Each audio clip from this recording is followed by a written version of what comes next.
welcome. As always, KVEC is pleased to be with you guys, okay?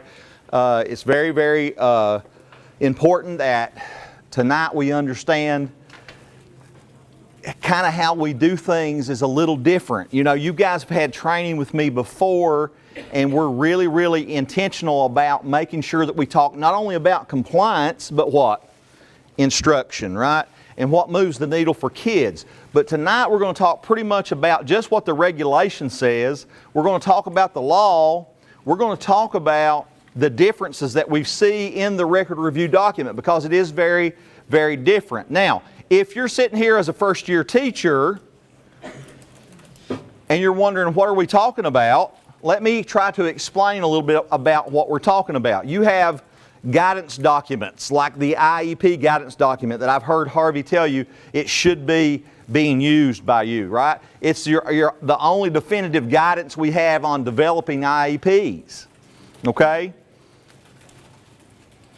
You also have folders that you keep, all right?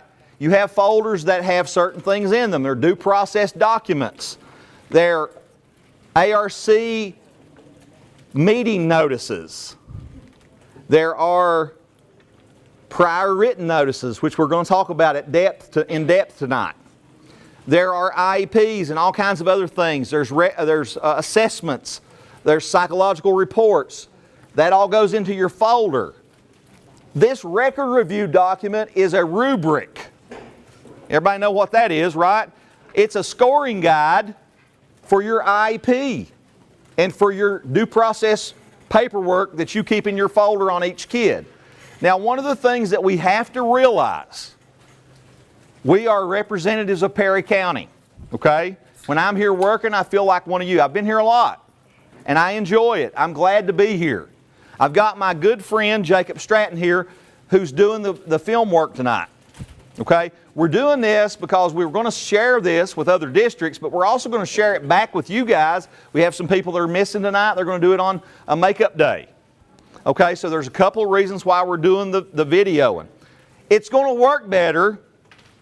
It's going to work better for you in a learning sense if I can have your undivided attention for 2.5 hours. Okay? We'll try to get you out of here by 6:30. But if I have to wrestle with you, it's going to be 7:30, okay? So, here's what I want to say. Typically, we do a lot of modeling of good instruction. Tonight, we're probably not going to do as much, but we will use some things that Anita Archer uses in her explicit instruction. We will use turn and talk a lot, okay? So you're going to talk to your elbow partner, okay? And so, the one thing that I will do is I will give you a number, okay, like I always do. So I start here and I go 1, 2, 1, 2, 1, 2, 1, 2, 1, 2. Throughout the night, throughout the evening, I'm going to say 2's talk to 1. 1's talk to your 2, your elbow partner, okay? Identify somebody close to you right now as your elbow partner. All right, I kind of tried to do that as I went. Okay? And we got the trio down on the end, right? So they'll be talking to one another. So we're going to do a lot of turn and talk. One of the things that we always talk about when we're talking about good instruction is making sure kids are engaged. Okay? So I need you to be engaged tonight. All right? So that we can get through this, because there's a lot of information here. A lot of information, but it's going to help you because it's going to provide you. You know, we talk about baseline in present level. This is going to provide you with a baseline of compliance, okay? This record review document is stripped down to regulation. It has KAR, Kentucky Administrative Regulation references throughout, okay? So you say, well, okay, what's the difference? The big difference is it stripped out the best practice on the rubric only. It does not strip the best practice away from you in your classroom. They are releasing guidance documents as we speak from KDE, okay? You've got guidance on progress monitoring. You've got guidance on IEP development. You've got guidance on transition. You've got guidance on alternate assessment. You have all these good guidance documents. And when I talked to the people just last week, I had a meeting with the monitoring division lead, Carol Ann Morrison, we did a Zoom meeting together, and we had a little calibration for all of our people that do the job that I do across the state. And she said, keep on keeping on. So just because it doesn't say it in the rubric, the rubric's based on law and regulation. Your guidance documents are the things that you should be shooting for to do in your classrooms to provide students with FAPE. Now, how many of you have been here before with me? I see a lot of faces that are familiar. A lot of people I know in this room, okay? I'm terrible for names, so I'm probably not going to be able to do a real good job recalling your names always. So if I call in the same old people, tough, right? When you are working with your students, one of the most important things you do, 1, 2, assess them before you start teaching them. Find out where they're operating, right? We do that in special ed almost nonstop. Second thing, find out what their best learning style is. How do you do that? There's all kinds of learning style inventories that you can use. So you should be knowing if a kid's preferred way is visual, or if it's auditory, or if it's by the written word, reading and writing, or it's kinesthetic by moving. Now, most of the time when we're doing these sessions, we have you up and down. That is so that people that need to process, I process by this, right? You see me doing this, all this movement, and by running this, right? So you got to figure out with your kids, one of the most important things you do for your kids is figure out what differences they have intellectually, what their learning style is based on those differences, and then also understanding if you need to set a baseline for their skill levels, okay? So as we talk about that, tonight we'll probably leave the movement piece out unless you just want to use your hands when you talk to your neighbor, okay? But we're going to get visual, we're going to get auditory, and we're going to get reading and writing. So because I'm going to give you some stuff to just think and jot, okay? So that's a couple of strategies for engagement. Think and jot, turn and talk. Number your people, right? If you're in a small group or a big group, it works. So, we had an old record review and it was packed full of best practice. Getting back to what we were talking about. We've got a new record review that stripped best practice away, and it wants you, when you look at IEP development, it wants you to go to the IEP guidance document and find it, right? So we'll have another training on IEP guidance, or we'll have another training on transition. We've got a transition practice profile that's out there for high school teachers now that's brand new. So if you haven't been to the KDE website lately, it's probably a good idea as a special ed professional to acquaint yourself with some of that information, okay? Since you may not want to do that, I put it all in a nice neat package, okay? You've got it right here at your fingertips. You just got to hit on a hot link one time, right? It's right there for you, okay? So, without further ado, record review, let's look at what it looks like, okay? And let's kind of try to talk about it a little bit. So you got some table of contents, and we'll just kind of go through that real quick. You got an introduction, you got the changes in the record review. We also attached for you a crosswalk between the old document and the new document. It's color-coded. You guys are all big boys and girls. You can read. I'm going to let you look at that yourself, okay? I'm going to use this document tonight. We sent a copy of that out. So it just kind of chronicles color-coded the changes, okay? But I'm going to hit the child. I'll point out what's different as we go through it as the best I can, okay? And this one's new for me too. Now, have I used it? Yes. I've reviewed probably about 50 folders already with this new document. It came out on August the 8th.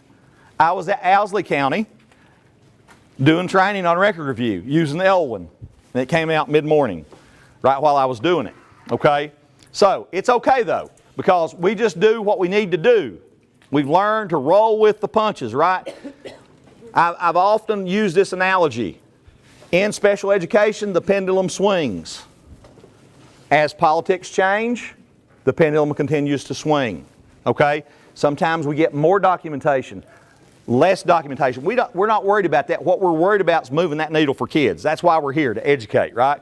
So, it's all good. This is a good document. It's stripped down to the regulation, though. So, we got general directions, corrections of noncompliance, and then, of course, the demographic information, and we get into these topics that we're going to discuss at length tonight. Meeting notice and member of admissions and release committee, prior written notice to parent, Preschool transitioning from Part C, we'll hit that lightly. How many preschool teachers we got in here? People that work with kids that transition from Part C to Part B. Okay, so we'll go through that a little bit with you guys, okay? And then we've got individual education program, and I told Harvey that's probably about as far as we'll be able to get. We'll come back and do transition training later, and we'll talk about timelines. There's not a lot of difference in timelines. I kind of got the guiding questions. You know, we always do guiding questions. We try to do scaffolds like that to kind of keep us focused. What's the target? Tonight, what we're hoping to do is cover content, okay? And cover it in a way that it's going to be meaningful to you, okay? This is going to help you with your documentation. It might be some aha moments, but right now, here's what I want to ask the question. I want to ask a question, and I want you to think for a minute, and I want you to jot your answer down in a silo. And then I want you to talk to your ones, tell twos what you wrote, okay? What is prior written notice? That's your question. I want you to write it down. I want you to think about it, write it down, then talk to your neighbor and see what you all come up with. What is prior written notice? Okay, I'm doing a little survey. What did you all come up with? What is prior written notice? Like a meeting notice. You got 7 days before the meeting. You got to waive it. Got a 24-hour notice too, right? Remember, yeah. for safety. All right. Code of conduct violation. What'd y'all come up with? What's prior written notice, Corey? I thought it was just a meeting notice. Okay, meeting notice. You guys, you're good. You're all good. We're all on the same page. Prior written notice. Prior to a meeting. Okay. Prior written notice. Before meeting. Before a meeting. Is it the ARC meeting notice? Is that what you're talking about? No, telling someone something before. Okay. Anything, because it's not. All right. Okay. So I'm going to get back over here for Jake. What'd y'all come up with? Prior written notice. I put permission to do something. Permission? Okay. Conference summary. Conference summary. We just did training. You did? We did that. With me? That chairperson training With me? where you talked about it. With It was me? your video. Yeah. All right. Okay. So, I walked around the room. It was a trick question, okay? You hate trick questions. I know. Get mad at me. Go ahead. Get mad at me. Trick question. We wanted to see if you could tell the difference between ARC notice and prior written notice. Look here. Meeting notice and membership of admission and release, but then they come down here, prior written notice to parents. Woo! What is it, girls? Conference summary. It's the conference summary. We're going to talk about it in depth, okay? We'll come back to that. Huge difference. Huge difference in our thinking, right? I did a survey. Hey, listen, don't feel bad about it because everywhere I go, I ask the same question and it's the same answer because it's a new way of thinking about it, okay? If I had to say what's the biggest change between the two record reviews, it's the focus on prior written notice. Okay, so if we don't get anything else tonight, and these girls had already been to my training, so they cheated, right? They'd already been to the ARC chairperson training, and so they knew the answer. If you didn't know the answer, it's okay. Now you do, okay? It's conference summary, and I'm going to show you in the regulation what we're talking about, okay? And it does have a little implication to practice. It is going to move your cheese just a little bit. Anybody read that book? It's an old book. There's really a book that said, I moved your cheese. And it's all about making you uncomfortable, getting you to the zone of proximal development, and getting you into a growth area in your life. That's what it's all about. Somebody comes in and says, you're doing this wrong. You got to do it this way now. Okay? Not so much we're doing it wrong. We've been doing it right. Okay? Nobody said anything about it. But it's now new in this document. Okay. We also have some general directions here. Let me circle the wagons just a little bit. There are still things in here. There are still things in here that talk about compliance that you can remedy and compliance you cannot remedy. Now, think and jot. Talk to your neighbor. What are some things you cannot fix if they go wrong in special ed? I want you to think about that. What are some things that you cannot fix Now we know there's some things you can fix, like in transition, if you forget to check the box to link the annual goal to the post-secondary goal, high school teachers, we know we can go back and fix that with a meeting or with maybe a non-programmatic change maybe, depending on what kind of mood Harvey's in. Right? So, okay? So there's the question. There's the question. Think, jot, talk to your neighbor. What was the question? Repeat the question, if you care. To be able to tell things that you can't fix. Can't fix. Things you can't fix. Non-compliances. What non-compliances in your paperwork can you not fix? There's no remedy for them.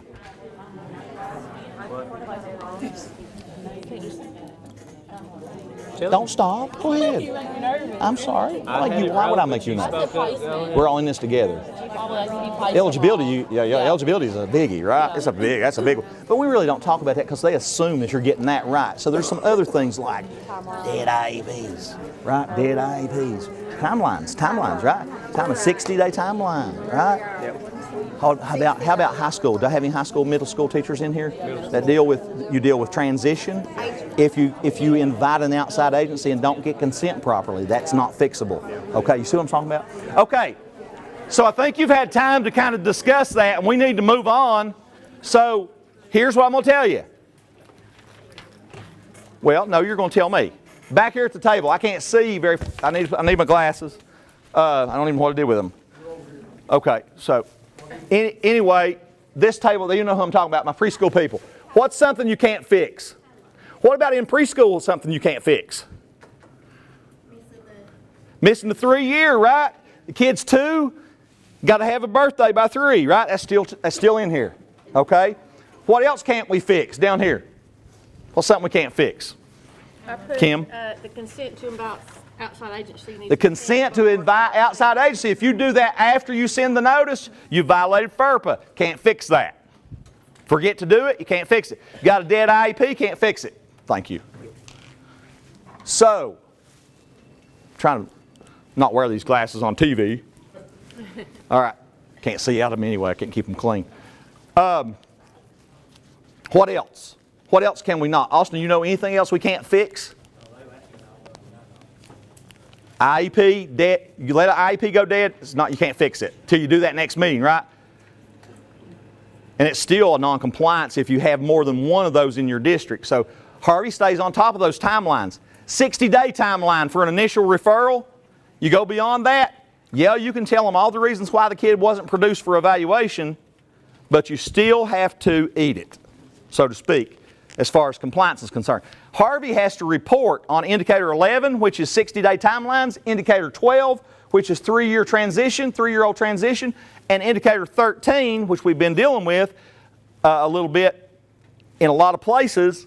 Indicator 13 is transition. And part of that transition piece is you can't have a dead IEP and you can't violate consent to invite the outside agency. You have to make sure you get that one day before the notice is generated. So up in your mind's eye, in that document, we would see up in the top left-hand corner, there's a date that you generate that notice. When you get consent for the outside agency, you need to have that one day less than that top date. Okay? Don't ask me why, that's just a way to cover yourself, okay? That keeps any slick lawyer from causing you problems. Now, let me go back and say this. We have to be in tune with what KDE wants. We are a public institution. You've heard my FAPE spiel before. We're a public institution that has to comply with procedure. Okay? OSEP sends laws out. We can't take away from those laws. If it says that a kid has to have a 70 IQ in order to be MMD, then we can't take away from that, right? If they say you have to have a kid transition by their 3rd birthday, we can't change that. We can add to as we move through, though. And I'll give you some examples. One of the things that we can add to is like at the local level, we can decide how we want to determine eligibility in some cases. Or we can decide to do more than the law allows. We can't do less. We can do more than's written in the IEP, but we can't do less than's written in the IEP. Do you follow me how the law works there? So those non-compliances, now there's some things that you can fix too, and it talks about that in here again. So correction of non-compliance, a violation of the idea that can be corrected. Failure to document post-secondary goals in the IEP. You can go back to a meeting and fix that. Failure to document transition services in the IEP. Failure to invite outside agencies with prior consent to the ARC meeting. Yeah, this is the rubric. This is your baseline. This sets the documentation baseline for you. So we're going to talk about a lot of stuff, but not obtaining parent consent prior to inviting outside agency. Not inviting the student to the ARC meeting. Missing the timeline for updating the post-secondary goals annually. That's a timeline, right? It's a dead IEP. Not having transition requirements in the IEP by the student's 16th birthday. You got to have all of them, right? Missing the timeline for initial evaluation. That's the 60-day timeline. Missing the timeline for annual review. Missing the timeline for the IEP being in place by the 3rd birthday. So I think we know what we can't fix. Those are biggies, right? Those are the things that we have to take care of in this district to be procedurally sound. Very key stuff, right? And then you can back up so if you have a question about what you can fix or can't, send it to me. CC Harvey, CC Lola. Let us know, okay? And we'll try to help you with that. Because we're giving you it's like drinking water from a fire hose tonight kind of deal, right? Okay? So we're going to go through a lot of stuff. So I wanted to point those things out that you can't fix. Because those can really cause you some trouble as a district. Not as an individual, but as a district, right? It can get you in a cap situation where they're really looking at you, and then it can cause individual problems. And so we want to try to stay away from that. So if we know what we can't fix, we can make sure that those 60-day timelines are met. That we keep a vigilant watch over those days. And if the psychological's not there, be hollering and saying, where's it at? Get it to me, right? And plan to have those IEPs well in advance. We say a month. Start those notices a month in advance, okay? So when you get your caseload, one of the first things you do as a new teacher is you've got to figure out who's got IEPs due when. You find a mentor in the building, right? You do some of those things early on, but very important timelines, right? Meeting notice. Now, before I jump down here, I want you to consider this question. Who has to be in an ARC meeting? To make it legal, who has to be? All right, consider it, think and jot, talk, and then be ready to answer, okay? Be ready to answer. Talk to me. Chairperson, case manager, gen ed teacher, related services, student, if they're 14, or in the 8th grade, yeah, and the parents, and anybody they choose to invite. So that's good. I see good things here. Yeah, gen ed teacher, chairperson, and related services if optional. You obviously invite the parents, but after 3 notices if they don't. Yeah, there's some things in your regulation that, Yeah. okay? And remember, there's a slight difference here. That's one of the things I'm going to point out. They're really putting emphasis on parents, okay? Really getting parents involved. So it's a caveat. If we get into it, it's never a problem for a parent not to be there, but it's a problem for a parent never to be there. Does that make sense? Same with if you're doing all the same supplementary aids and services for every kid in your classroom. Yeah. That's not individualized, right? You follow me? And my bus drivers that came in, they're back there. We all been talking about this. And one of the things, here we go. One of the things that Archer talks about all the time, and I love her, Anita Archer, explicit instruction, walk around, talk around, look around. Or however you want to say that. Look around, walk around, talk around. Okay? So that's what I've been doing. I've been looking around, walking around, and I'm listening to conversations. I'm seeing if most people's got it. Okay? I might even be taking data on my wrist. Right? If I've got small groups everywhere, have you got 4 out of the 5 answers? Okay? Katie, tell us what you got. The ARC chairperson, the case manager, general education teacher, any related services, the student if they're 14 or in the 8th grade, parents, and anyone the parents choose to invite. Yeah, and I would say, just for you transition middle school people, think deeply about 13. Would you agree with that or disagree? Because they may turn 14 before you meet the next time. Kids on annual review. Now, let me say this. In the old days, we did whatever it took to have one meeting per year, right? Still do it. That's quickly becoming a thing of the past, though, okay? Because we should be looking at progress and we should be adjusting goals if they're not working, okay? So I want to say that. And then also at 13 and 15, those kids are going to have an annual review at some point that's not going to match up with their birthday. So you got to think about when to invite them, right? She said the major people, though. Harvey, you got something to say? Well, Go ahead. I was just going to say, on the, he was talking about you may have to meet more, and I know where he's going with that as far as if they're not making progress. And it's important. That goes back to the Andrew case that we heard of, was that if they're not making adequate progress, then you can't just let that go. You have to meet and discuss and say, why is this kid not making progress? Okay, so it says here, and this is straight out of 320, 3.1. See how this is? That's your KAR reference. That's your Kentucky administrative law. Okay? And it says all membership, including the following. You ask yourself, play the devil's advocate here. What does it say? ARC membership included all the following. The first one's parents. What does that tell you? First of all, the state's putting a great emphasis on you getting your parents in the meetings and asking them one question. What do you think we should be working on? Development of the IEP includes the parent. I can't tell you how important it is in this age of exchange of information. Okay. Today, in my many travels, I talked to my son in Nicholasville. I texted my daughter in Knoxville. I talked to a insurance adjuster in New Jersey, all while I was driving over here. You know, it's dangerous, right? But I did it. You see what I'm saying? The exchange of information now just really speaks to the fact that we need to do everything we can to exhaust. And it does give you an out here in a second, but you need to be keeping that in the record of contact in Infinite Campus. How you contacted them and when you contacted them. Now, the federal law says you got to contact them and you got to have certain people, right?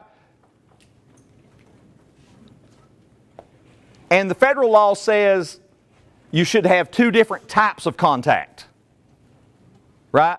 Now, what the local can decide is how those contacts occur. You see what I'm saying with the law? So you can add on, you can say, oh, well, Messenger, Facebook Messenger is okay, as long as it's secure and it's encrypted and all those things. Well, I'm not saying that it's okay here in Perry County. He's saying it, he's back here shaking his head saying, oh no, right? So that's what I'm saying. You got to know what's going on. You got to know how to keep that private, but you also have to do everything you can to get them involved. So a big change in this is it's saying all. Anytime you see a bold word in a record review, it's important. Parents, at least one regular ed teacher. Now, this speaks to the role of the regular ed teacher. If they're having a problem wondering why they're there, you special ed teachers tell them.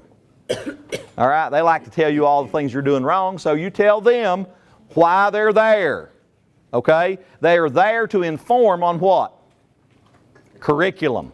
They're there to tell you, if they're a fifth grade teacher, what a typical fifth grade student is supposed to be able to do according to the standards. That's their role. Okay? Preferably, it's a teacher that they're familiar with and in grade.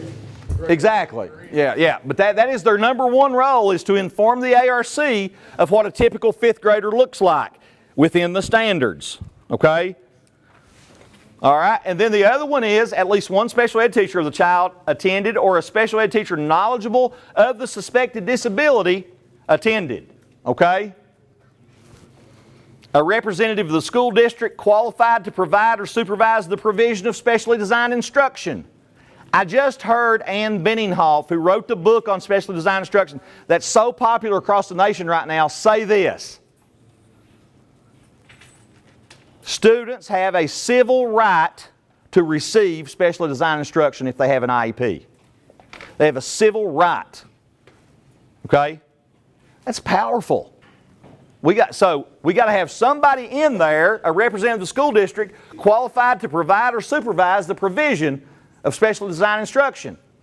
So your ARC chairpersons need to know what special design instruction is, okay? To meet the unique needs of the children. Hey, you get that Andrew language in there, right? You see that? And is knowledgeable about the general curriculum and district resources attended.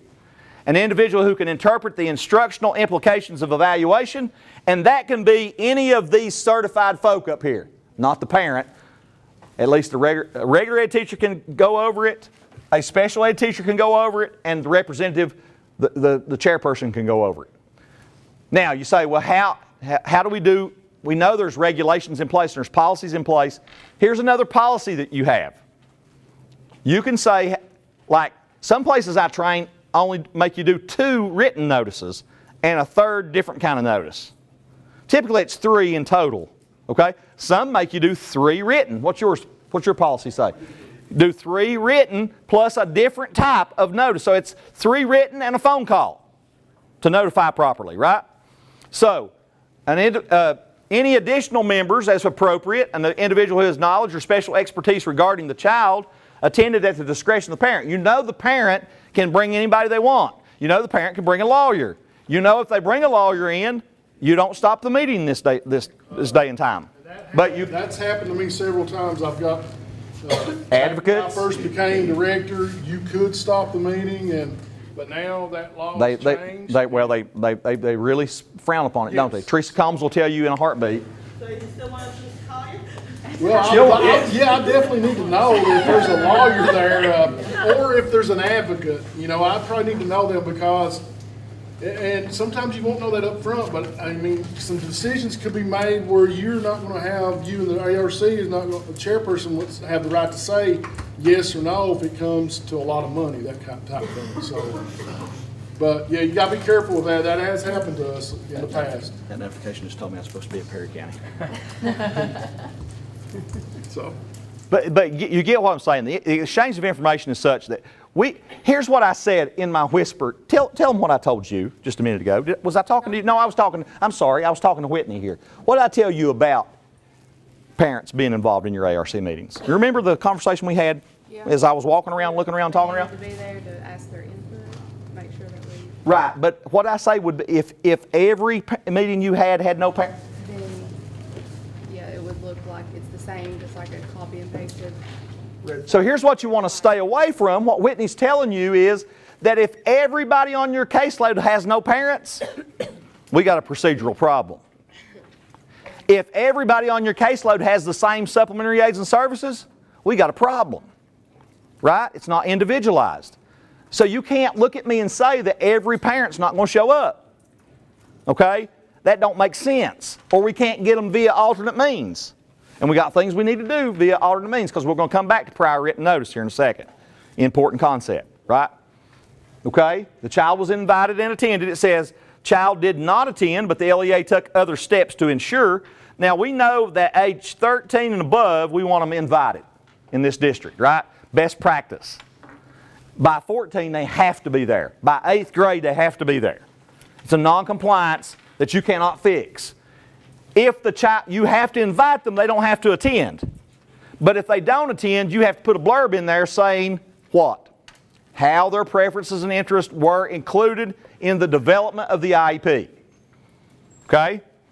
So we're jumping around here. You see, this is not perfect science, right? Sometimes we're going to talk about transition, sometimes we're going to talk about age 3. Okay? So just bear with us. You got to stay with me here. Okay? What do we say about, let's just think about this for a second. What does excusal mean when it comes to ARC meeting membership? Think, jot, speak to your neighbor. Think, jot, speak to your neighbor. And I'm going to walk. Excusal. Excusal's the key word here. Excusal, P, the key deal.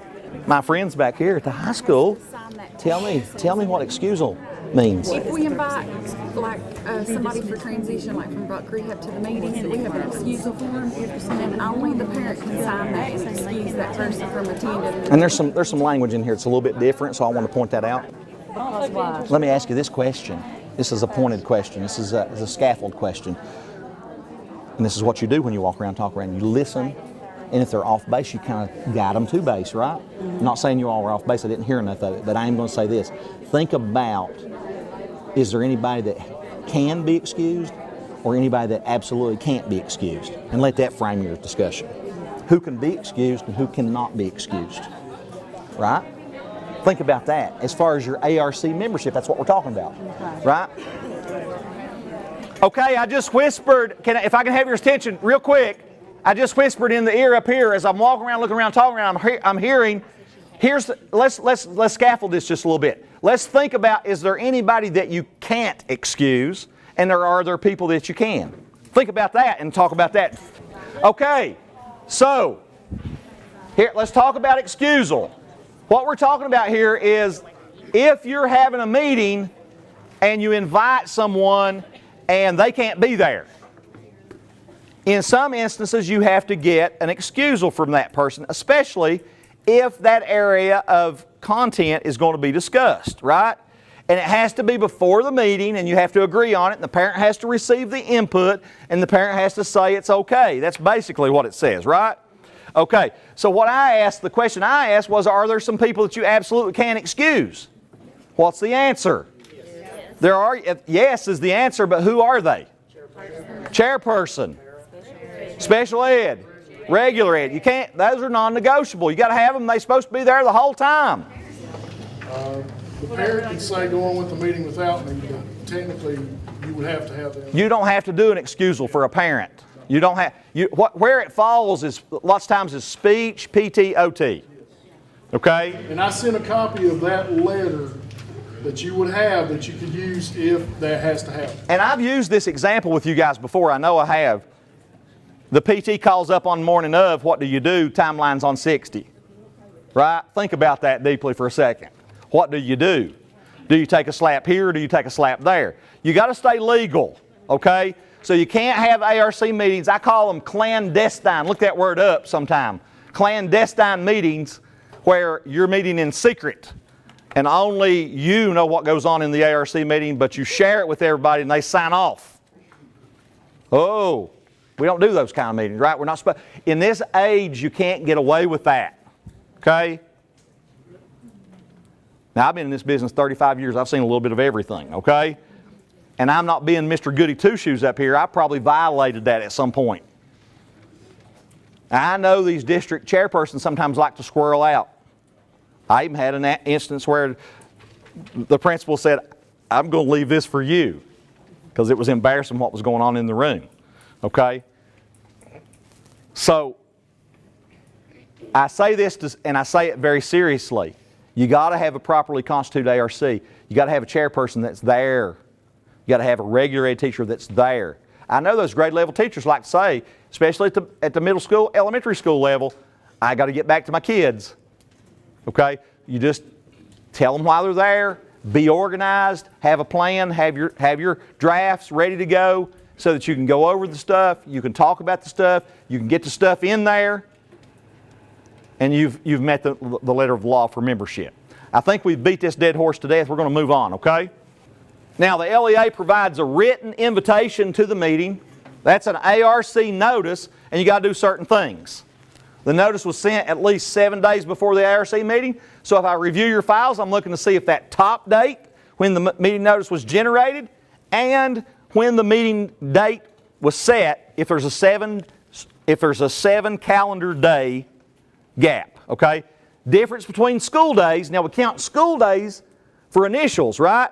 60 school days when school is in session. And that includes virtual and all the other things, NTI and all the things that we've done over the years, okay? If school is in session, you count that as a school day. If school is not in session, it's a calendar day. We're talking 7 calendar days here, and on that 60-day timeline, it is school days, okay? So don't get that confused. And then there's documentation of the district's attempt to arrange a mutually agreed upon time. You send a notice, parent doesn't respond. You send another notice, parent doesn't respond. Document it. Document it in record of contact. Document it in the conference summary. How you sent it. And that you sent 2 writtens or 3 writtens and a telephone call. Okay, document it. All right? And then, I see this a lot. And I want you to think deeply about this for a second. In your mind's eye, because I'm in a hurry on this content, I could show you a screenshot of an ARC notice, but I think you've all seen them. And up in the top, there's a date. And down here's a date. And there's also a place to date down here. Who dates down here? Parent. And they sign it, right? Here's what you need to be careful of. Them dating it the same day of the meeting. That violates it, okay? You see those things, sometimes people forget, okay? So tighten that up a little bit. Here's one thing that you can suggest. You can suggest that you could go ahead and date it for the parent and make it the same day you sent it to them, okay? That's probably... You can, that is still there. That's still in your policy. You still have that block that says the parent can say, we agreed to meet earlier. You still have that. Okay? Yeah. So that is one way around that. Okay? And I wouldn't suggest dating that paper for the parent. The parent's supposed to date it. But you need to communicate with them and say, hey, we've noted. What I always like to do when I was doing it as a best practice, I generate that ARC and I call them immediately. And I say, look, I'm going to send this over to you by the kid. I'm going to put it in the backpack. Look for it. They're notified, right? Please date it the day that I send it to you. When you see that, date it. Educate your parents, okay? Don't just go ahead and date it for them. I was going to see if you got any kickback on that. Nobody said anything. Everybody's just taking it for, all right, so it's okay. I do have a question about Question? You have a question? Yes. Sir, sure. Say if they get in really bad trouble and there's going to be a change of placement and sent over to... 24-hour notice. Well, my thing is, what if just the day of they get caught, something they're going to be sent to Learning Academy. And so the principals want us to have like an emergency ARC. They're supposed to, by law, have a 24-hour notice for a code of conduct violation. Huh? If they come in and you agree to it, that's fine. That's what we're Yeah. But you wouldn't want to do that without the parents being notified. Yeah, absolutely. I misunderstood you. I'm sorry. That's what I was... Yeah. And let me tell you something. With those discipline things, if the parent's in agreement on a lot of things, it really alleviates a lot of problems. That's why you should work hard to have that relationship. And that's why what he's referred to too is that's why I always say when we're going to put kids to alternative school, we try to do a change of placement meeting, because if we do a change of placement meeting, that helps us a lot with that situation, because your parent's supposed to agree, and if they agree to that change of placement, then that just goes a long way with us. That's what we try to do is have a change of placement. So you're not having to end up doing an IES and all of that. So let's point you to this right here. This is important. These notes, if the meeting is for a disciplinary change in placement or a safety issue, NA, right? Because there's a 24-hour notice that's also in the regulation now in Kentucky. Teresa Combs she helps write this stuff, and she told me that they've got that in there now. Okay, so it's in here. All right, let's talk about 344.2, which is the meeting notice. The meeting notice included all the following: the purpose, the time, the location, and the members. Okay? Remember, you're inviting roles. You're inviting roles, you're not inviting people. Don't put people's names in there. The only person's name that should appear on the notice is the district rep. Okay? And it should be printed, not signed. Okay? With their title. Okay? So any questions about notice? Let me say this. This catches us a lot now. We have a purpose that we select. Down that left-hand column up at the top of the notice? And you select things like annual review or reevaluation needs or transition. We see this all the time. People check those things and then don't talk about it in their ARC minutes. If you're doing an annual review, what are you supposed to talk about? Progress. How'd they do on the last goals? Where'd they end up? Where are they now? What do we need to bring forward? What do we need to kick aside? And we need to have those conversations. If we say transition, we should have a long blurb about transition. There's certain things you have to do. You have to update the post-secondary goal annually. You have to do all those things. I said I wasn't going to talk about transition tonight, but it's kind of hard not to. That's the same thing too with not just academics, but with behavior. Is, you know, you got to look at the progress monitoring on that too. And I think sometimes we tend to put behavior in the to the back, and we forget about that. And one more thing, on the 26th of October, we're going to have a 1-hour FBA training. And every school needs to have at least 1 to 2 people trained in that. Okay, good. So if you mark the purpose, we're looking to see that you address the purpose. And the IEP, and Harvey's exactly right, the function of the IEP is the program that's layered on top of core instruction, and it's for academic gap closure, it's for transition, it is for functional development, and it is for behavior. Okay, those are the things that we have to talk about.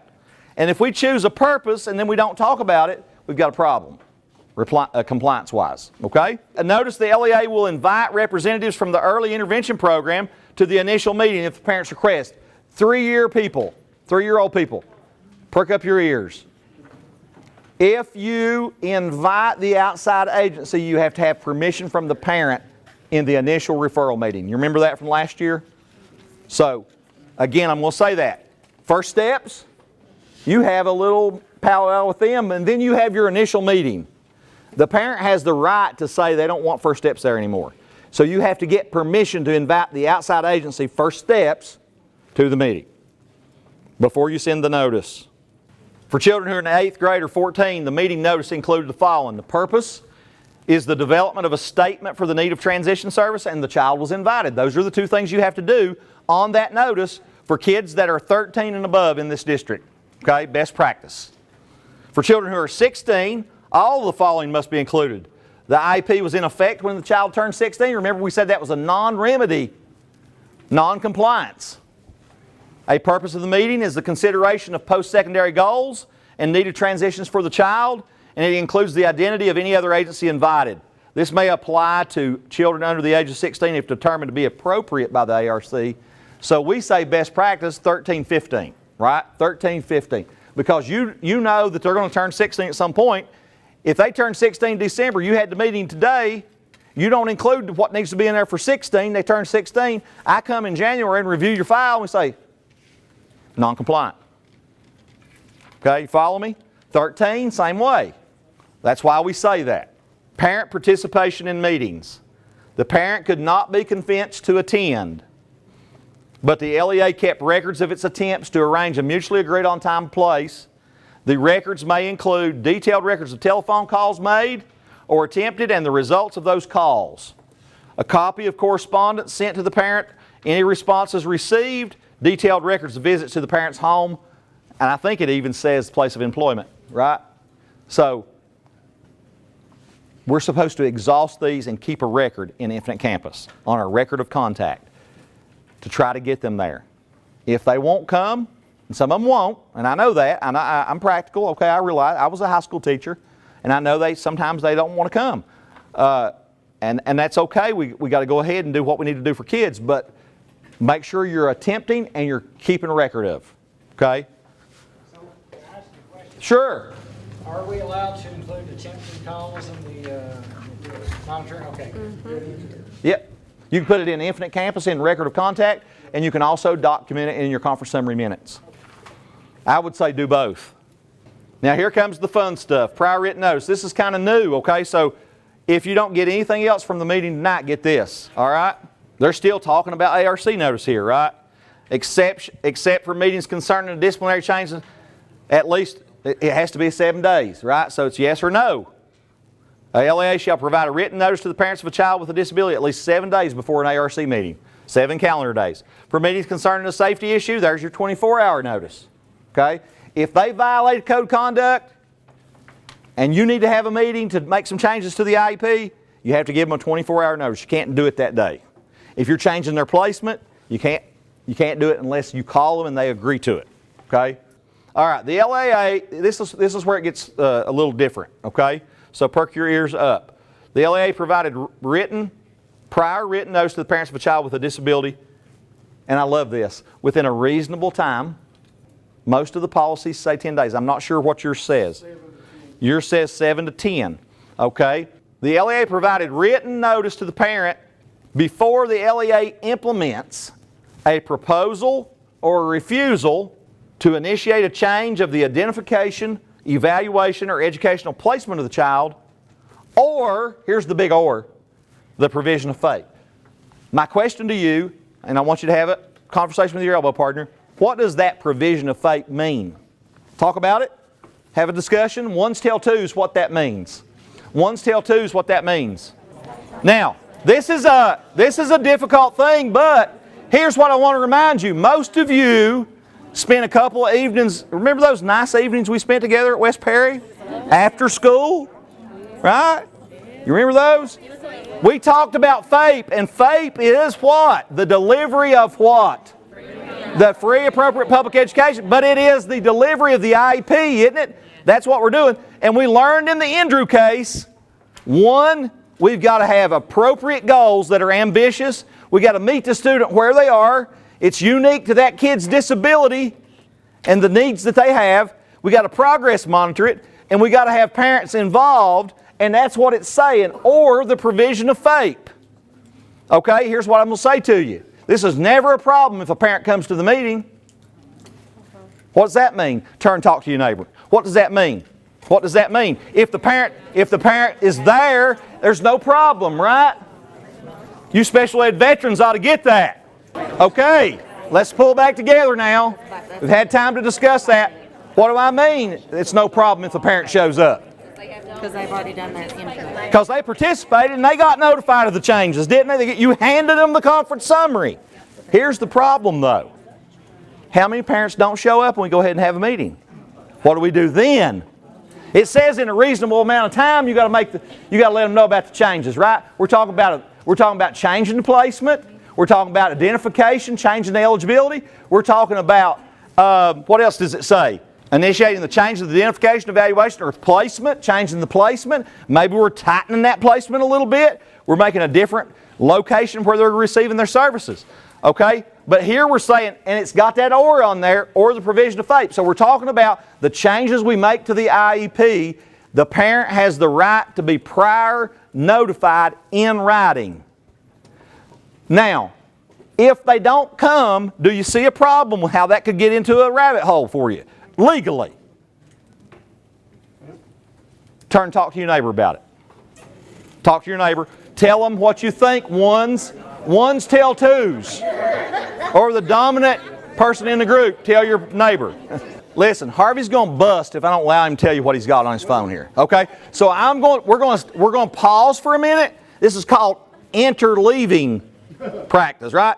This is interleaving. We're going to leave it for a second and come back to that prior written notice. But Harvey's going to tell you something we need to celebrate. I just think if the district does something good, then we need to celebrate. Sure. I just got an email from He's about to explode over here. So, we worked really hard and pushed about Indicator 8, parent surveys and things like that. So, and then Katie even went as far as we were contacting parents during the summer while everybody else was relaxing in the shade and at the pools and stuff.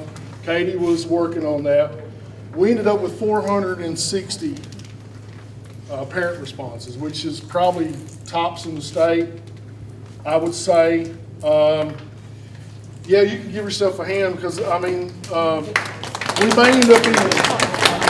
Right, here's one of the questions. We were above the state and everything on this indicator, and this is a federal indicator. Denny can tell you we could end up on a cap for that, and they are raising the percentage that they want you to have each year. And how does it go with our discussion tonight, Harvey? Not to put you on the spot, but this is parent participation, Yes, isn't it? yes. This is what we're talking about. One of the main questions was, did the school involve you in a meaningful way to improve services and the results for your child? And the state average on that response was 90%, and her district was 96, almost 97. So that's good, and you're to be commended because we really did push that hard. But you're to give yourself a pat on the back, and I know that I've already been getting some calls from other districts wanting to know, what did you do, how did you do that, and I was like, it wasn't like we did something real special, we just made it a priority. And I think this year, we've got to make it another priority and try to go above 460 kids and do that. Great job, guys. Yes. All right. So let's go back to prior written notice before Harvey starts crying, okay? Kyle said that. That was what Kyle said. I just threw Kyle under the bus. Well, I've started a family squabble. Not the first one, he's been thrown over a couple times. Yeah, okay. All right, so let's go back to prior written notice because remember I said in the very beginning we got to get this. So what did you come up with? If the parent's not there, do we have a procedural problem? Yes. So what do we need to do? Try to get them there to all the meetings that we can get them there. We just heard what a great job you all did when you put your heads together and worked on this indicator 8 for this parent survey. So if we do that and we let them know, we let parents know that they're important to us and that they're important in this process, that they're supporting us and we're supporting them, the IEP is going to get better. The services we do are going to get better. And I'm not kidding. I like a kid because Harvey and I are good friends. We started being directors together all those years ago, okay? And I decided to get out, but I'm back, right? And so, but we've had a great relationship, and we've done a lot of work together. It wasn't too long after I went to the co-op that we started on a CAP, right, together. And we went, and this guy was so meticulous about it. He does a great job. And I make jests sometimes, but I don't really mean it. What I'm saying is this is important. Indicator 8 is important, and parent participation is important. It's all over this new document, right? People are just saying it. We're tired of you just not doing, and it's putting something back in the parents' lap a little bit sometimes. And we like, you know what I'm saying? We encourage our parents, but we're also creating a participation that is meaningful and that can make a difference for that kid. And so we get better IEPs, we get better outcomes from our IEPs, and we get better relationships, which maybe they're more supportive of our discipline issues, right? Now I moved myself down here where people, we have a lot of behaviors that we have to deal with. If we get our parents on board more and they trust us more, behavior's liable to improve. When I engage you in discussion, your behavior improves, right? I mean, really, think about it. Let's be real here. So I just want you to think about, and I want Harvey's going to fill in the blank here. I can't do this. This is Harvey's baby right here. He's going to tell you if the parent's not there, how do you get that stuff to them in a reasonable amount of time. Okay? Now, here's my problem with it. Here's my problem. Before the LEA implements. What's the other problem with this? Who's my special ed genius in here? What's the other problem? All right, let's think about this. Let's think about this. If we're going to give them 7-10 days to be notified of the changes, we also have a timeline, don't we? So that means we got to get our meetings done 7 to 10 days before the timeline runs out. Does that move your cheese? Is that a different way of thinking about things? Is that a different practice? Now, it's never a problem until they take you to the court, right? Do we have to change the date that the IEP begins, 10 days after the... Good question. 10 days after the review? How do you want to do that, Harvey? My suggestion is start a month ahead. Now we're going to start 5 weeks ahead. Give ourselves another week, and we're going to get it in case they don't come. Okay? Now, what if I told you all about that though? You can't wait to 2 weeks before the meeting and then say, well, I'm going to try to get a hold of the parents to set the meeting up. Well, I've always said you've got to start at least a month in advance to have that. I think all your dates need to match. That's my... I agree with that. From a compliance standpoint, I think they need to match. Now, here's what I'm going to say to you. It says prior written. So if they participate via alternate means, does that relieve your responsibility of giving them a written notice? No. So you see what a problem this is? And we hadn't ever talked about this. No, but you don't get out of that. That's just like we think, oh, well, a parent can waive their rights to be read. No, they can't. They still have to have their rights read. They have to be given to They them. have to be given to them. So there's some things, and that's one of those things too, that's just like that you can't get out of. But I think all the dates and stuff should align. That's my belief, and that's what I've always said. All right. I'm not going to change that. All right, so we're gonna work on that, and we'll get you some further guidance, okay? But I think best practice, we got to shoot for getting as many parents in the meetings as we can, handing them the conference summary that documents the changes. Because really, ultimately, the conference summary is the prior written notice. It has, remember, you think about the placement options. It has all the definitions of the evaluations. It has your minutes, and it tells about the changes and the update to the IEP, right? So that's what we're talking about. So my suggestion would be start 5 weeks in advance and try to beat that deadline by 7 days just in case they don't show up. And that gives you that little bit of cushion to get that out there to them. Document it through a parent of contact or a record of contact that they got it, they received it, and then you start implementing the IEP. I hear people talking, which tells me people are starting to panic. So I know how that works. Look, I don't want to make you panic. One of those deals, we're talking about changes and things like that. If you've not been used to doing it that way, it's not a thing where you back up and punt. You just make sure that we do it that way from here on. So I don't want people coming in here into these meetings and starting to panic. But at the same time, we all got to be uniform in the way that we're doing things when it comes to things like this. And let me say this, you know your caseload, you know your kids. After a while you get to know them, right? You know the parents that are going to come, so you work on those parents that are not coming. Yes. And you work on getting those meetings in earlier if you know they're not coming, right?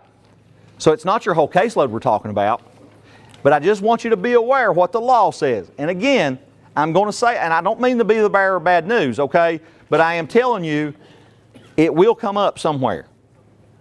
Somehow, some way. I don't want it to come up, hang on just a minute. I don't want it to come up. Only if the parent don't come is when you got the problem. If the parent comes and you give them that conference summary and it's got all the changes documented, that's their written notice, right? So did everybody get that? It's not a problem until we're in the courtroom. And I know you say, well, he says that all the time. Guys, there's lawsuits taking place every day against every school district. And I'm giving Not you immune to that. I'm giving you some ideas about how you can manage your caseload. I know you got big jobs. Yes. But if you know your parents and you know the ones that are going to come, you know the one, be vigilant over those ones that don't show up, okay? And try your best to get them to at least participate via alternate means. And then I would suggest too, if you do it that way, I would suggest on that back page that you date that when you sent it was that same day of the meeting. We have a lot, and this back in years past wasn't. We just done if they didn't show up, they didn't show up. But now there's several different means. You got a phone. Get them to participate by phone. We've been doing several still phone meetings since the virtual took over. Virtual, if they want to work with you that way, kind of work with them so that you can get some kind of participation from them. Especially like you said, the ones that are hard to get to participate to begin with. So maybe you start out by saying, yeah, we can do a phone conference. Then it may get to a virtual. Hey, if I send you a link, then you may eventually get them in person. And I'd say a lot of that, more so at the high school rather than probably and maybe the middle more so than your K through 5 or 6 grades. Well, you guys, Lola, Harvey, myself, Brenda, we'll be talking about it and we'll be giving you some guidance on this. But I'm telling you, you need to think about it as you manage your caseloads. And you need to get it right as much as you can, okay? And what I'm saying on that last page, in your mind's eye, on the signature page of the conference summary, there's a place that says via alternate means. If they participate via alternate means, you still need to take care of this because you're getting that written out. You see what I'm saying? And if you throw it in the U.S. mail, it might be next week before they get it, right? So I just want you to think about all those things. They have a send home with student option. They do. And how would you verify that? That'd be my question. That they got that, and then you implement the next day. So it's good to get your parents to come as much as they can. it's good to work on those early meetings, those meetings that you know the parent's not going to be there, proper notification due process-wise, proper prior written notice of the changes that you've made to the provision of FAPE. I love it when Denny comes, but I also sometimes hate it because Well, it's like listening to Teresa Combs sometimes, isn't it? I'm not comparing myself to Teresa Combs, but you hear stuff that change. usually when I sit in Teresa Combs' sessions, I usually end up sweating and about crying sometimes. But What I mean, I just seen your all's faces when Denny's going over this, and the look of, oh my God, I see it everywhere. So again, I'm telling you, relax. how'd I start this meeting? I said prior written notice was going to be a little bit moving. This, again, You're moving your we're practice. discussing about some changes and things that, some focus that this record review is going to. If he's talking about this, who else is talking about this? The state. Not us, but the state. So we've got to take this seriously, and if it's something that we're not doing now, then we've got to make sure that we're starting to do it the way it should be done. Okay? And let me say this. No, I got you. I don't, I used to go to Teresa Combs training and I come back scared to death because I've done all these things. She revealed all these things I did wrong that people are getting sued over. Okay? Don't worry about that. Worry about getting as much of it right as you can. Okay? Fighting that good fight and doing what you can do, because there's always going to be something that comes up. And the other thing I want to say to you too, I wasn't in no way comparing myself to Teresa Combs. She's the great one, okay, when it comes to legal special ed stuff. So, think back to our training. Present levels. In a silo, I want you to jot the 4 things that have to be there. Jot. Then, turn and talk. This time, ones tell twos. What 4 things have to be there according to their paper? 4 things that have to be in present level. And we're talking about academic performance section. Only. Academic performance section. Okay, let's pull it back together.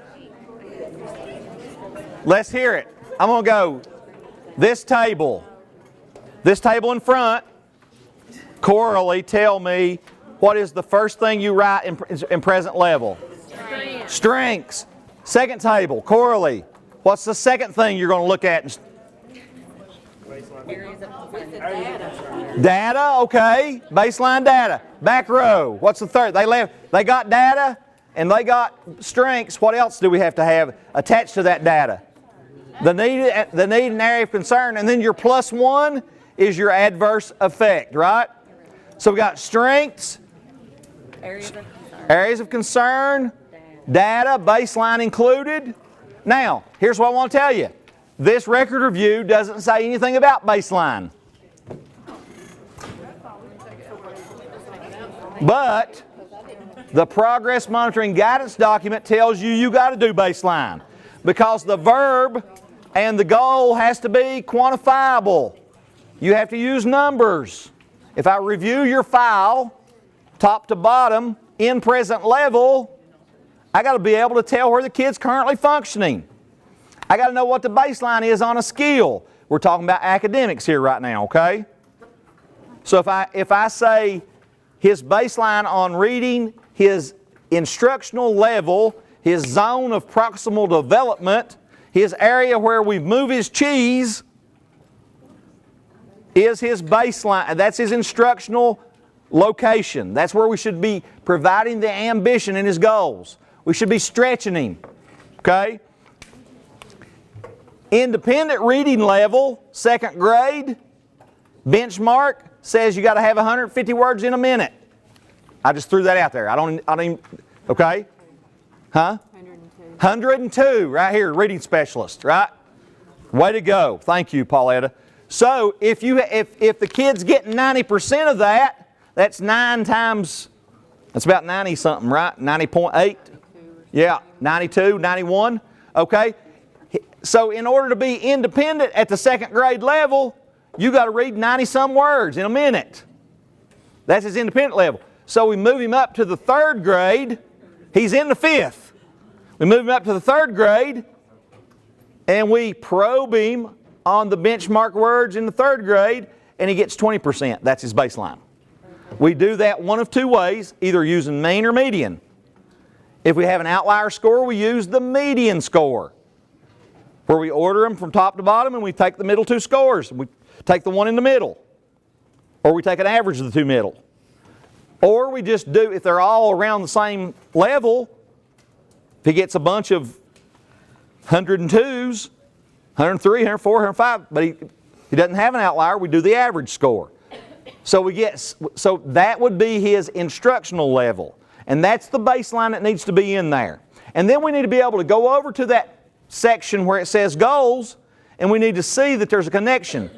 That skill that you reference as a need or concern has a baseline. It's 20%. At the third grade instructional level, we're going to write a goal, third grade instructional level, and we're going to look at his disability and see the adverse effect and how he picks up things, how quickly he learns, and we're going to try to estimate a little bit his rate of improvement, and we're going to say, okay, if he's got a real intellectual deficiency, we only probably move him to about 50 or 60%. But if he's LD, we might be able to move him, because you see what I'm saying?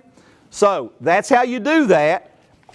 But now in here it says the strengths of the child in the development of the IEP, it's a little different. Present levels and goals, the strengths, the concerns of the parent, important. When you're doing your paperwork, ask the parent what they think needs to be in the IEP and capture that rich discussion in your minutes. Don't say the parent doesn't have any concerns. That's not what we're asking. We're asking what are your concerns around the IEP and the development thereof. Important point, because Andrew got in trouble over that, right? That's one of the things that got it to the Supreme Court. All right, the results of the initial or most recent evaluation, as appropriate, the results of the child's performance on any general or state district-wide assessment, and the academic, developmental, and functional needs of the child. So we got strengths, and we still got needs. We got test scores. We can clump them together, and we can say the concerns of the parent. It's covering Andrew, guys. It's covering Andrew. And then we're going to say best practice guidance document says use baseline. Okay, so 344.1, that one that I told you is going to move your cheese, prior written notice, we know about it now, right? We know what we got to do there. This notice right here we're talking about, the prior written notice must include all these following things. So your conference summary has to have all these things documented. Okay? A description of the action proposed and refused. If you can think about second page of the conference summary, placement decisions, those options are put in there for you. It's taken care of by the form. It's where we fall off the page is the explanation. What are the reasons why we further restrict the environment? Why is it the kid has to have specially designed instruction? That's the reasons we're talking about. That's what has to be documented. A description of any other options or reasons those options were rejected. So I'm looking for reasons. I'm also going to say this. We know that pacing's always in there, right? We know that kids need small group instruction. We know some of them need explicit instruction. Those are all good, solid ones. We know that kids need distraction-free environment. We all need that, right? We all know all those things, but here's what I'm going to say to you. When you write those reasons for restricting, it's even with the use of supplementary aids and services, the kid can't make it in the regular classroom. We got to consider that first and document it. Then we got to move down to that next one. We can say, he's going to be in regular ed with co-teaching. Why does he need co-teaching? When you write those reasons, make at least one outside the box comment about what he needs. And that individualizes it. You hear what I said? When you write your reasons for restricting his environment to that location and that placement option based on his needs in the IEP, try to come up with one thing that he needs that nobody else needs. And you'll have a really well-written explanation of why you restricted that environment. Yes, he needs pacing. Yes, he needs more instruction. Yes, he needs immediate feedback. Yes, he needs to work on memory. Yes, he needs help in a small group. Yes, he needs a distraction-free environment. But what does he need that somebody else doesn't need always? Those are the ones we know are coming every year, right? So that's huge. That's huge. And that might be a little bit of change of what you've been used to. Okay? We decided, after having the calibration, we decided after we talked at the co-op, we're going to continue on with best practice. We want kids, we want to shoot for the moon, land among the stars. I know it's cliche, but that's what we're talking about. We are not lowering expectations, right? We want you doing what's best for kids that's going to move the needle, okay? So, a description of any other factors relevant to the LEA's proposal refusal. A parent brings in a new doctor's note that says the kid's medicine needs to be adjusted. That's an other. You got to document that. They bring in an outside evaluation. You got to consider it. It don't have to change anything, but you got to consider it. And you got to document that. Everything else is purpose-driven in that ARC meeting. Your annual review, your reevaluation, you're doing transition, your initial referral, or whatever it might be, as far as that purpose is concerned. A statement that the parents of the child with a disability have protection under the procedural safeguards. Think on the last page, when they sign that, they're saying they got their parent rights and they understand them. But you got to give them a copy once a year. You got to give them a copy when you change their placement. You got to give them a copy when you have a discipline referral. A discipline meeting. You got to give them a copy. You got to give them a copy anytime there's a complaint at the state and anytime the parent requests. That's the times you have to give them. Okay? It's right here. It's right here. Sources for the parents to. Now, anybody have any idea where this is? The source for the parents to contact to obtain assistance in understanding this notice. We're still talking about prior written notice. Sources for the parents to contact to obtain assistance in understanding this notice. Right? Think about it now. Where is it? It's on the conference summary. It's the last sentence. You check it out tomorrow when you go to your classroom if you care. You know that blurb where it says they understand their rights and their rights have been given to them? Right, the last little sentence right there says that. So it covers you. It's a form thing. You don't have to worry about it. Okay? But in case you want to check me, check me. Okay? It's on the signature page. Paragraph at the top where the parent signs. Okay? It's there, I promise. If this notice is not an initial referral for evaluation, the parent is informed how they can obtain a copy. All right? Pretty straightforward. Written notice was provided in the parent's native language. Ooh. As America continues to change, you may run into this sometime. If that's their native language and they ask for it, you've got to give them a copy of the conference summary in their native language. Now, we got parent rights in every language under the sun. But this is something you're going to see those things start coming out, okay? As a part of it's a little bit new, right? It's always been in the law, we've just not highlighted it, okay? A copy of the procedural safeguards notice, and here's the times I just went. Initial referral, parent request, upon receipt of the first state written complaint, receipt of the first filing of a due process hearing in accordance with discipline procedures, and upon request by parent, and up here it says, one time a school year. You got to give them the entire 32 pages one time a year, and don't write stuff in your conference summary that says the parent waived their rights to hear this read. Don't do that to yourself. Stop it. If you're doing it, take it out of your practice.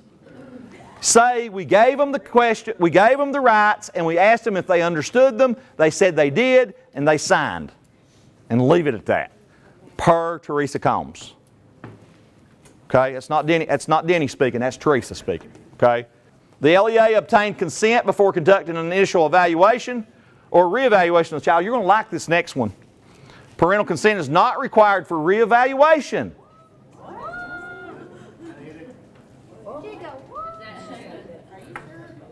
Are you sure? Did you make that up? Read the fine print. I told you you was going to like this one. Parental consent is not required for reevaluation if the LEA can show or demonstrate that reasonable efforts to obtain such consent and kept records of its attempts, which may include detailed records, telephone calls, and all those copies of that correspondence. At reevaluation, you do not have to have consent. Now, here's the caveat. Your policies haven't changed yet. Your policies still say you got to have it. So I'm betting this guy came around behind, this Wizard of Oz came from behind the TV here. And he said, the policy still says you have to get it, so you still have to get it. That's the bad news. The good news is at some point we'll rewrite those policies. Okay? Once those policies usually come from Teresa. Yes. When she rewrites those. The last one was done in 18. Yes, and I usually will put those in front of the board, and then once the board approves those, then that will change. But until then, you get consent. Right here. Look, I've got them for you right here. In case you want to read them for yourself. Okay? It's still in there. I promise. This is another important point. How many of you do review of records at the high school level? Any of you?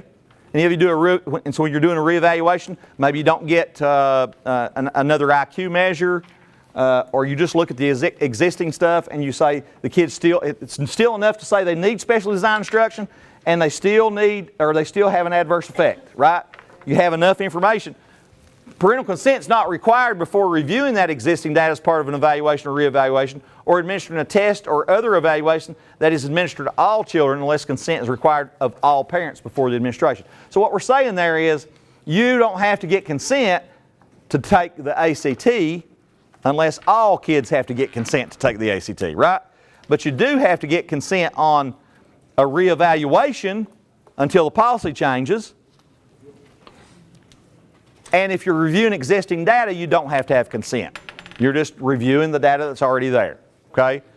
Now, there's some requirements about existing data. If you do that, you still have to get behavioral observations, right? You still have to get 2 behavioral observations. And you still have to consider where they are. So you've got to have a review of the data, and you've got to speak to their current level of functioning when you do that, okay? Pretty clear. We know preschool folk, I'm just doing this for you guys, if you've got to have the IEP in place by the 3rd birthday, right? If they turn 3 over the summer, the start date can be the first day of school. We were talking about this a few days ago, behavior observations. Uh-huh. Say that I'm working on a student for reeval. Uh-huh. And Kim is their English teacher through in resource. Can she do the observation, or does it have to be a regular ed teacher that does it? We've heard both ways. It needs to be someone that has been trained to do behavioral observations. And here's the thing. We usually have our special ed teachers to know different ways to do behavior ops. You know, there's the anecdotal, there's the tallies. We always cover that. So here's what I say on behavior ops is, it doesn't need to be you doing a behavior op on a kid that you're evaluating. Right. That's the answer. I could do one. So- Tell me what he's doing in my class academically. Yes. Okay. Does that make sense? Because That's it's what I hard was to gonna get say, that but I from want to hear what reading. Denny had to say Okay. too.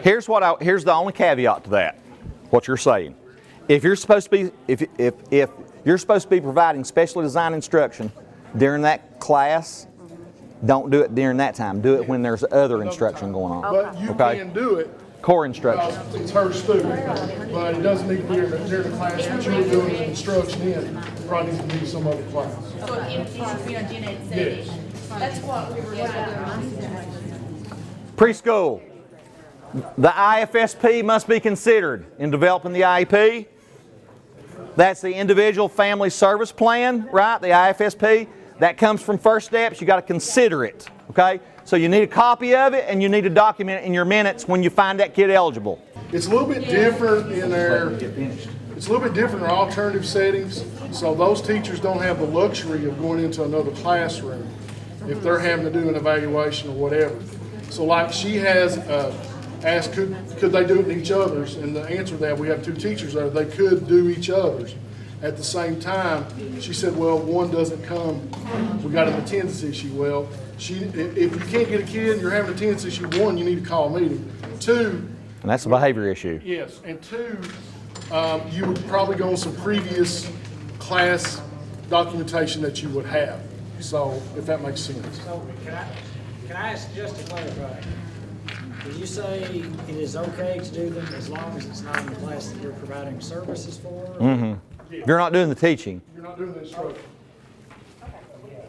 Okay, so just know that when we're reviewing your files, and you all pull those things out, we do this a lot, all right? We pull out just the IEP, and just that ARC notice and that conference summary, I still have to see that previous IEP. Okay? Because I've got to be able to see if you've got it within the timeline. You've got 365 days less a day, right? According to the start date, end date, but it really has to officially start on the 365th day. Okay? Your implementation date should be 365 days from the last time you had an annual review. Clears up everything? And if you have it on the same date, we end up with overlapping IEPs. And so when we go through the quad SPED report, we will see that from time to time. And what happens? You got to clean that, right? You got to clean We that. have to clean that up because you have the date, the same date as the other one, and it won't work that way. It says, what it says is 2 IEPs are open at the same time. So you have to end date. You have to end date. Go to lock it, it'll say you want to go ahead and end date that last. But you can still end up with overlapping IEPs. Should lock it. It should end it.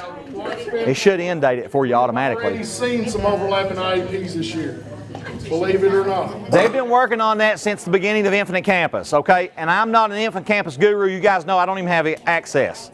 So, but I do keep my head into it because I look at the data review standards. And so if you have questions about how things are going in there,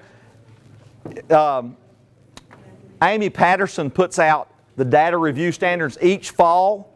And so you can go Google data standards for Infinite Campus, Special Ed, KDE, and it'll pull it right up and it gives you screenshots and everything. And that's what I review when I'm getting ready for trainings. And when we get in there, like we've been doing these IEP timeline monitorings, that's one of the things that we check too is Danny taught us to do that. You look at the previous IEP and the current, and that's what we do. So we still like 3 schools, but for the most part, every teacher should have one that's already been monitored so far this year. Now let's just talk about this one right here. We've already covered the IEP and what goes in the present level, but as far as adverse effect is concerned, the IEP includes the following: a statement of the child's present levels of academic and functional performance and how that disability affects the child's involvement and progress. Okay, so I went through this earlier today, and I'm going to tell you this because I really liked how it sounded. And let's see if it makes sense to you all. When we're talking about adverse effect, and we're talking about academic performance, let's focus on that section. And we're getting the adverse effect correct. Where do the strengths come from in academic section? Do you remember from our last training? Where do the strengths come from? The strengths come from if the kid's on the 3rd grade instructional level in reading, all the skills that they've attained up to that point can be listed as a strength. Does that make sense? That's in the academic performance section. Okay? If you transfer that to the social emotional section, you can look at 2s, 1s, and 0s. If you're talking about communication, functional communication, and you look in there and they've got a 70 score, you got to address it. You got to write a goal for it, maybe. I don't know, or you got to do some type of service, or you got to incorporate it in your special design instruction in your reading. Okay? I'm not saying you have to write goals for social emotional. I'm just saying that we learned that if it's a need and it's a big enough need, functional communication is a big need for some kids, right? That have significant issues. So what I'm saying to you is think about the 2s and the 1s and the 0s on that Vineland. Y'all use the Vineland, don't you?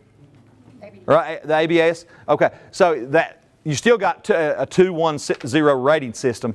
So go in there and find those zeros, and where those are a bunch of zeros, that's the area you need to focus on those skills.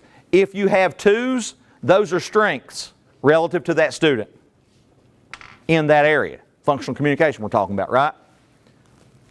So just think about where the strengths come from. Now let's throw that over to adverse effect for a second.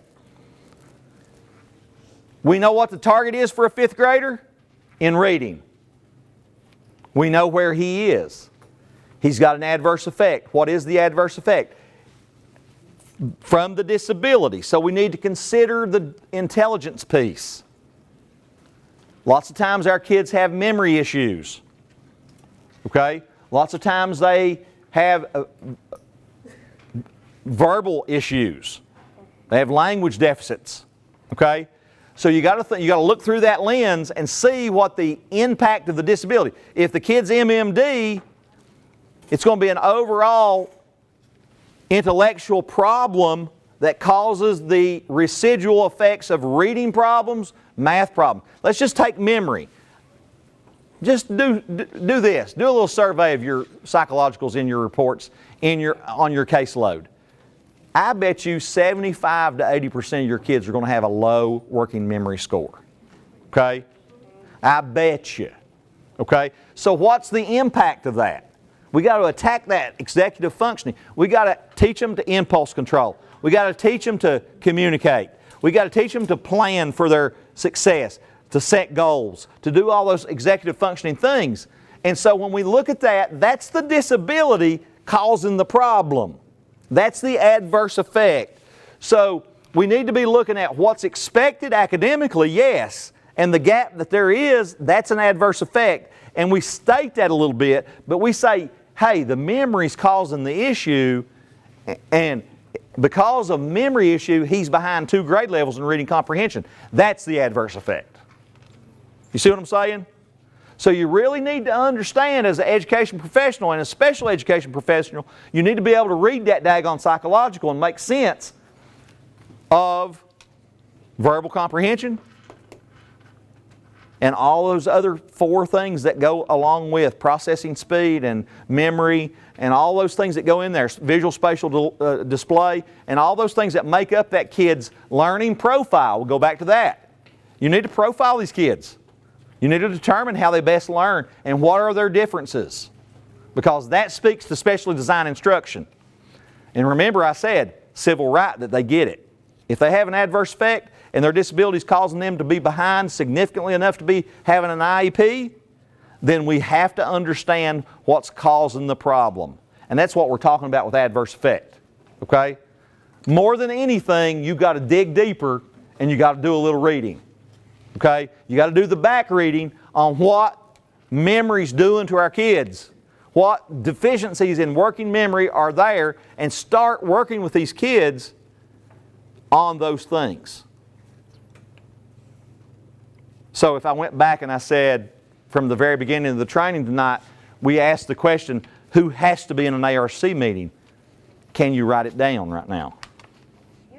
Yeah, I'm not going to ask you to do it because we're running short on time. But that's an example of how you quiz your kids all day long to recall information from a blank slate. I'm working with my daughter, and she's much smarter than I am. Far smarter than I am. She's got a biology degree. I could never do that, okay? But it impacts her and how she does on tests if she practices recalling information from a blank slate more than she rereads. I promise you it works. It builds those connections in your brain, and that's what we should be after. That's the deficiencies our kids have, okay? So important. I can't even tell you how important.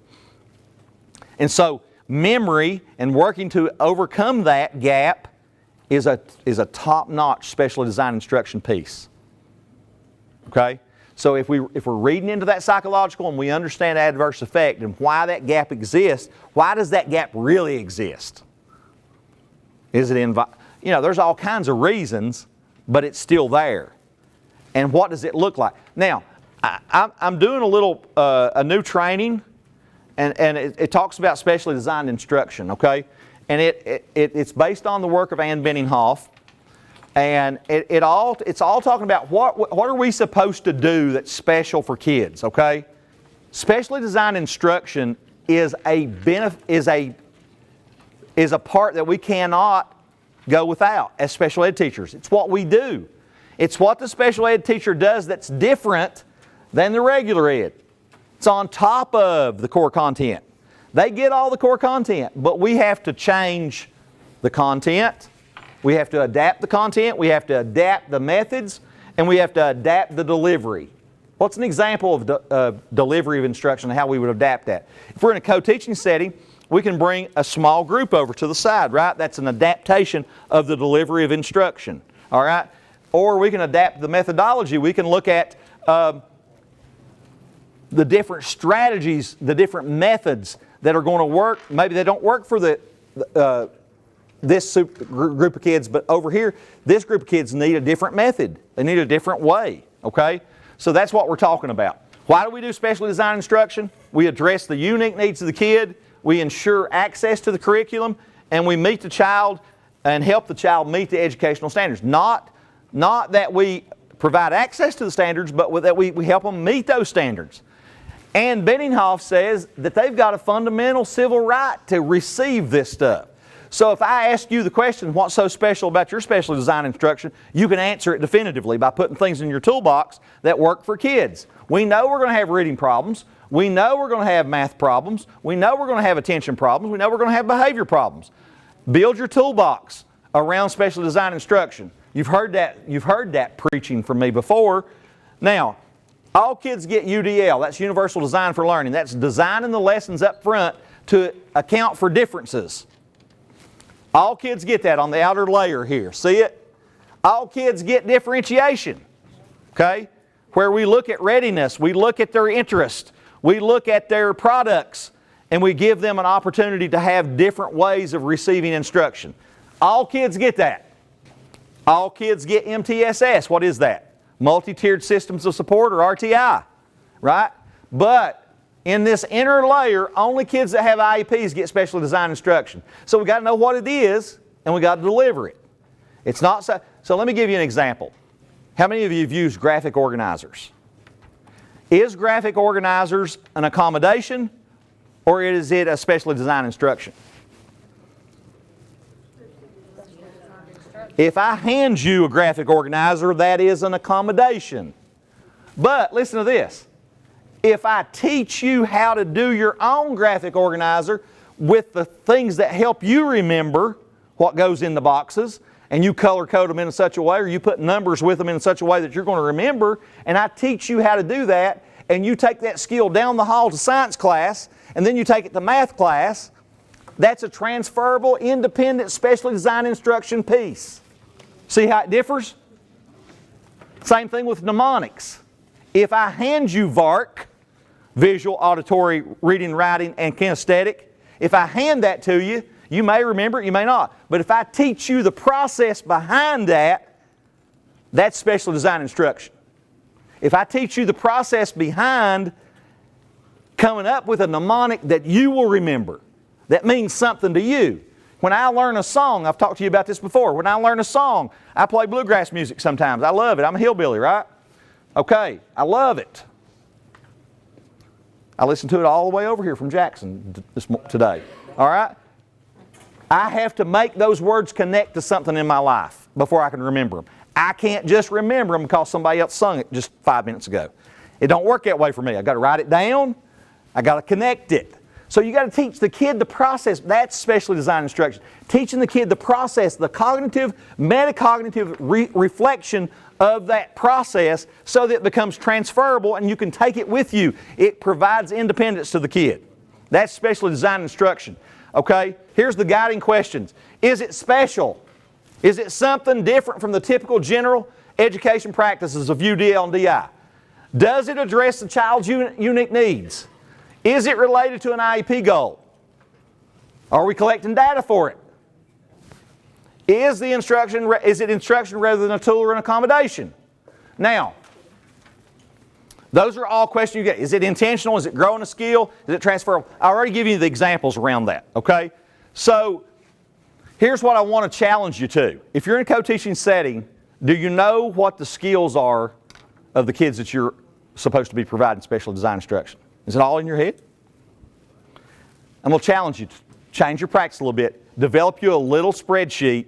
Put the kids' names, put the skill, put the special design instruction, and the accommodation. So if you got 7 kids, what skill are we supposed to be working on? They might have 2 skills or 3 skills, but you got to put them in there. IEP at a glance. Maybe you put their SSID number. Maybe you put a nickname. Maybe you color code it to sure up the confidentiality. But you know at a glance, and you ask yourself this question every day. If I'm in co-teaching, did I provide anything to that kid that was different, intentional, and headed toward that goal? So important. Now, it feels like I deviated here a little bit. But it really, if we go right back to it, there's a section on there, on the record review document that says you got to have specially designed instruction. And it's got to be intentional, and it's got to be related to the goal that you're teaching. You wouldn't believe the records that I review sometimes that has calculator associated with reading. I believe that's a typo. I didn't say it was here. I didn't say it was yours. No. You know what I'm saying? But really, think about the intentionality of that. Are we just doing a laundry list? Or are we really providing kids with something different? You got to ask yourself that question every day. You got to ask yourself, are we doing what's different? So as we're planning for SDI, clarify the learning target. How many of you are using the Bloom's taxonomy for measurable verbs that we provided you? Are we ramping up the rigor of the goal? Are we teaching kids to synthesize and create and evaluate as opposed to retell and recall? That's one thing. So when we clarify the learning target, we have to ramp up the rigor and make it ambitious. We have to pinpoint the difficult moments.